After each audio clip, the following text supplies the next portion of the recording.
یونس علیہ الصلوۃ والسلام چې ډېر لوی جلیل القدر پیغمبر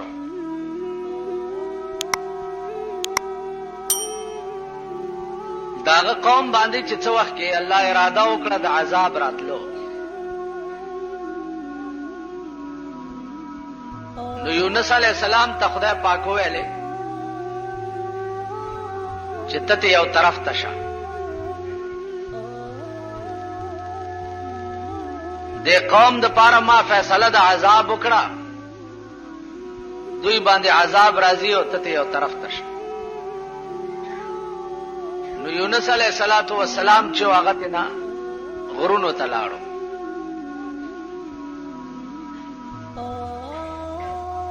چې غرونو ته لاړو نو د قوم چې څو وخت کې آثار د اسمان ولید، نو پوه شو چې دا د یونس علیہ السلام خبره چې و دا خو رښتیا وه او والله چې عذاب را روان دی. نو ټول قوم را ټول شو او د کلی نه بار یو ډاګې ته ووته او ټول خدای ته سر بسجود شو چې یا الله مونږ ستا د پیغمبر نافرمانی کړې ده، خدای معافي غواړو، مونږ معاف کا. اراغله عذاب ته نه واپس لاړو.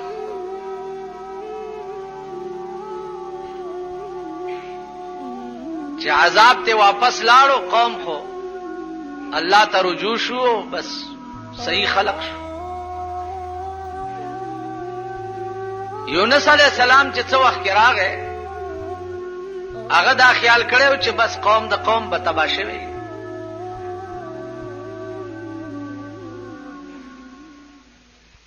چا ورته لاره کې وی چې هغه باندې خو عذاب راغلی او خو هغه عذاب ته واپس لاړو، قوم تباه نشو. یونس علیہ السلام دغه وخت کې دا خیال وکړ چې کزوز د قوم تلار شم نو زما تکذیب به وکي، دوی بداوي چې تا مونږ ته دروغ ویلیو، مونږ باندې خو عذاب را نه غي.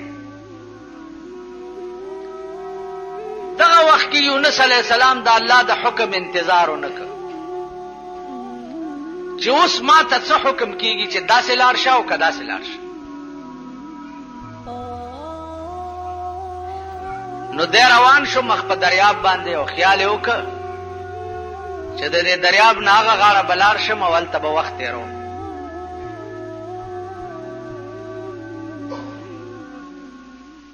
کشتۍ کې چې سور شو، کشتۍ روانه شو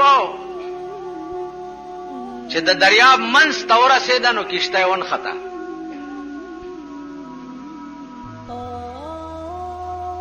چې ونښته اوس نه مخکې ځي او نه رستو ځي. مانګیان دي د کشتۍ چې کوششونه کوي چې اوس څه چلو کو.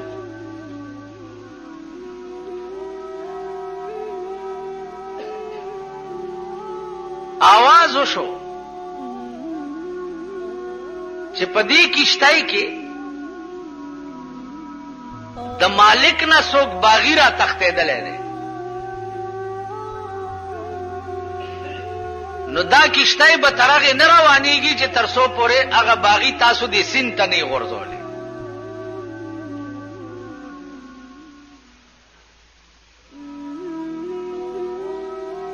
کشتۍ والا اریان دي چې څه چلو کوس. دې کشتۍ کې خو یو سړی هم داسې نه دی چې هغه د مالک نه باغی وي، د شان و شوکت نه یوم، او بیا د پیغمبر خو ډېر لوی مقامي، ډېر لوی شان و شوکت وي، په هغې چېرته دا خیال کېدی شو چې دا به د مالک نه باغی.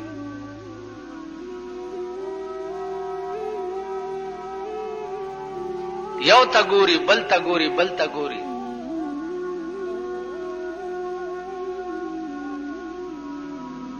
یونس علیہ السلام ورته وفرمایل چې باغی زیما ما وغورځوئ دې دریاب ته نو اله به دا کشتی روانېږي کني نه روانېږي. هغې ورته وایي چې ستا د شان و شوکت نه دا نه معلومیږي چې ته باغي یې.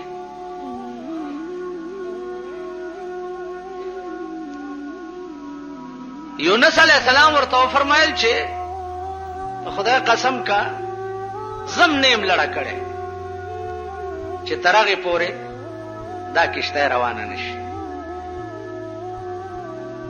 ډېر وخت پکې تیر شو.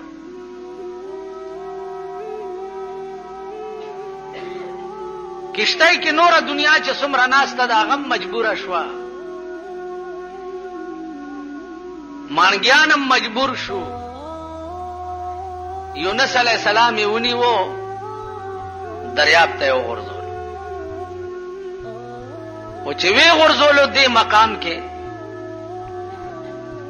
الله د دریاب یو نهنګ ته حکم کړی چې دې کشتی نه سړی را وغورځېږي ته تیر کا. هغه نهنګ لوی مایع ده دریاب ورته ولاړو چې څنګه دی ور وغورځولو هغه ونیوه خوله کې او بس تیرې. نهنګ ته حکم وشو چې دا هضم نه کې ما دا ستا خېټه د دپاره قیدخانه جوړه کړې ده. دی به ستا په دې خېټه کې قیدي.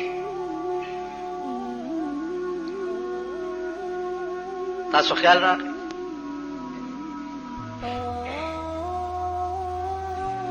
څلوېښت ورځې یونس علیه السلام چې هغه د مئی په خېټه کې قید و.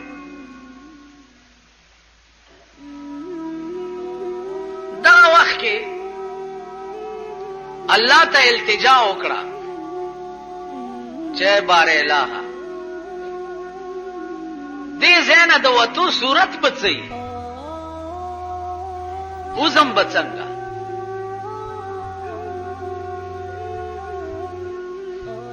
نو الله ورته وظیفه وښوده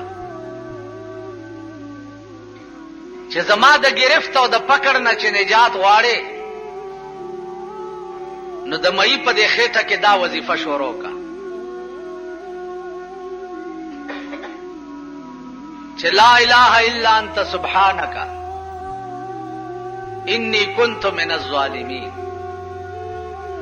لا اله الا انت، اے خدای بل څوک نشته مگر هم ته.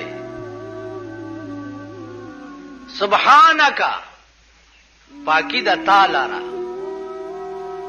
انی کنت من الظالمین، خدای ما په ځان زیاته کړی دی چې ما ستا د یو حکم انتظار نه دی کړی. عزیزانو 40 ورځې یونس علیه السلام د مئی په خېټه کې دا وظیفه کوله. یونس علیه السلام پیغمبر دی، صرف قوم تلانړو او مخ په دریاب روان شو او د الله د حکم انتظار یې ونه کړ. نو الله د کشتۍ نه مئی لاندې وغورځولو، مئی تیر کړو او 40 ورځې خدای د مئی په خېټه کې قید کړی او ورته وایي چې دې خېټه کې به ته قید یې، تا زما د حکم انتظار ولې ونه کړ؟ ولې؟ نو د کب په خېټه کې په دریاب کې 40 ورځې یونس علیه السلام غوندې پیغمبر قید کړی و. زمونږ ټول عمر د خدای د حکم د انتظار خو څه کوي؟ باغیان یو چې مونږ به څومره کروڑونه اربونه کاله په جهنم کې کېږي